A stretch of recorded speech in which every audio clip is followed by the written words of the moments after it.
Hey everyone, this is Naim and welcome to my another new blog video. I hope আপনারা ভালো আছেন। আজকের এই পডকাস্টে আপনাদেরকে স্বাগতম। আজকের এই পডকাস্টের মধ্যে কিছু গুরুত্বপূর্ণ টপিকস নিয়ে আলোচনা করব।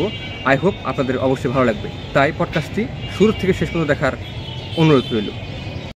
ইয়াং জেনারেশনের ছেলে কিংবা মেয়ে এত অপকর্মের সাথে লিপ্ত থাকার কারণটা কি? এখন এটার কারণ অনেকগুলো হতে পারে। তার মধ্যে যে উল্লেখযোগ্য যেটা বলতে হয় অবশ্যই এটা হচ্ছে যে একটা কথা কিন্তু আমরা সবসময় বলে আসতেছি যে সঙ্গদোষী লোহা বাসে, ঠিক আছে? তো আপনি কার সাথে মিশতেছেন বা কার সাথে মিক্স আপ হইতেছেন, তো এই বিষয়ে আপনার ধারণা রাখতে হবে, ঠিক আছে? যে আপনার যে অপকর্মের কথা যে বললেন, অপকর্মের শুরুর যে ধাপটা সেটা হচ্ছে প্রথমে নেশাগ্রস্ত থেকেই তো মানুষ অপকর্মের দিকে আস্তে আস্তে ধাবিত হয়, ঠিক আছে?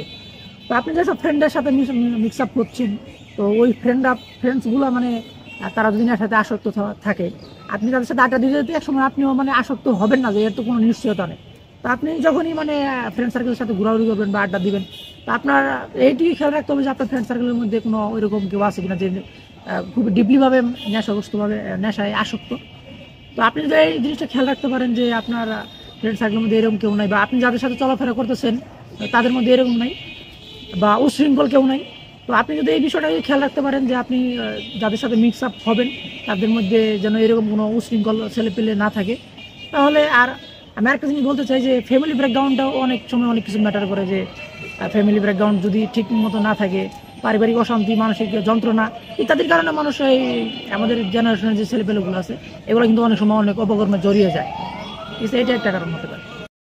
আচ্ছা নাইম, যে মানুষের প্রেক্ষাপট থেকে বর্তমানের যে মানুষগুলো যে চিন্তা ভাবনা, তো তাদের যে চিন্তা ভাবনাগুলো যে তারা অধিকাংশই দেশ ত্যাগ করতে চাচ্ছে, তো এরকম মেন্টালিটি মানে তাদের কিসের জন্য হচ্ছে বা কেনই বা তারা এই ধরনের সিদ্ধান্ত নিচ্ছে? তোমার দৃষ্টিকোণ থেকে তুমি এটা মানে একটু যদি বলতে, বিশ্লেষণ করতে। আমি যদি আমার জায়গা থেকে বলি তাহলে শুরুতে আমি বলবো যে একটা মানুষ যদি তার জায়গা থেকে খুব সুন্দরভাবে প্রত্যেকটা জিনিস গুছাতে পারে এবং স্ট্রাগল করতে পারে, তাহলে সে আসলেই কোনোভাবেই বেকার অবস্থায় বসে থাকবে না।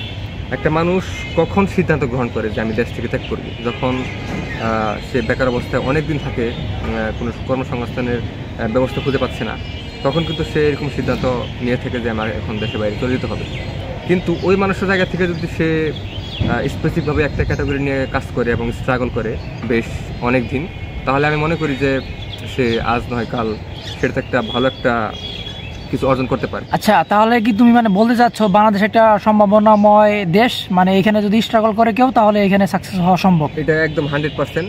আমি এটা পার্সোনালভাবে মনে করি একটা সম্ভাব্যময় দেশ বাংলাদেশ।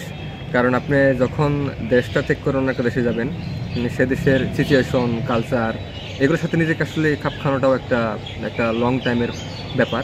সেই ক্ষেত্রে আপনি যদি আপনার যে সেক্টরটা, ওই সেক্টরে যে আপনি কাজ করেন, আমি মনে করি যে বাংলাদেশের থেকেও আপনি একটা বড় ধরনের অ্যাচিভ অর্জন করতে পারেন। ছেলে এবং মেয়ে তারা লেখাপড়া করা সত্ত্বেও চাকরি কেন পাচ্ছে না, এই বিষয়ে যদি কিছু বলস।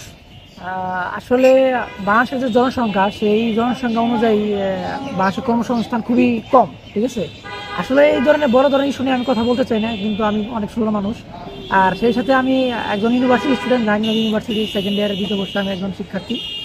তো সেই দৃষ্টিকোণ থেকে আমি যে বলি যে বাংলাদেশের কর্মসংস্থান কিছুটা কম আছে। আর একটা সময় আমরা শুনতাম, জানতাম, ইভেন এখনও শুনি যে বাবা চাচা খালু ছাড়া এই বাংলাদেশের কোনো চাকরি হয় না।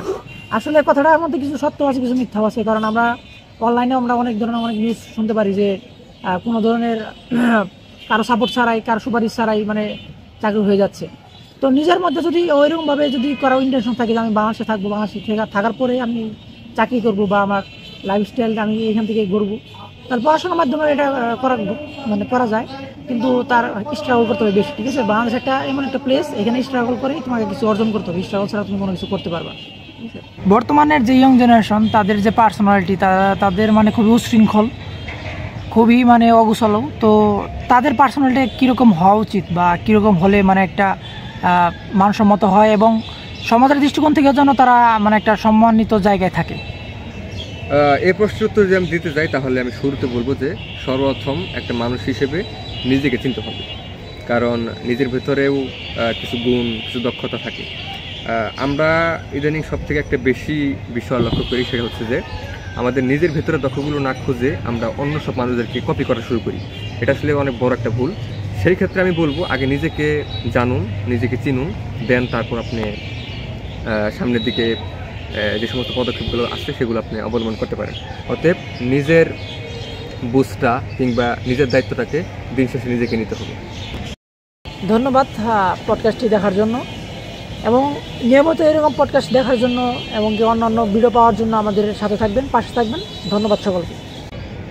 পডকাস্টটি শেষ পর্যন্ত দেখার জন্য আপনাকে অসংখ্য ধন্যবাদ। আই হোপ পডকাস্টটি অবশ্যই আপনাদের কাছে ভালো লেগেছে এবং পডকাস্টের মধ্যে কিছু গুরুত্বপূর্ণ টপিকস নিয়ে আলোচনা করেছি। আশা রাখি সেগুলো আপনাদের অনেক ভালো লেগেছে। তাই আমি তাদেরকে বলবো যারা এখনও আমাদের অফিসিয়াল ইউটিউব চ্যানেলটি সাবস্ক্রাইব করেননি, প্লিজ সাবস্ক্রাইব করে আমাদের পাশে থাকবেন।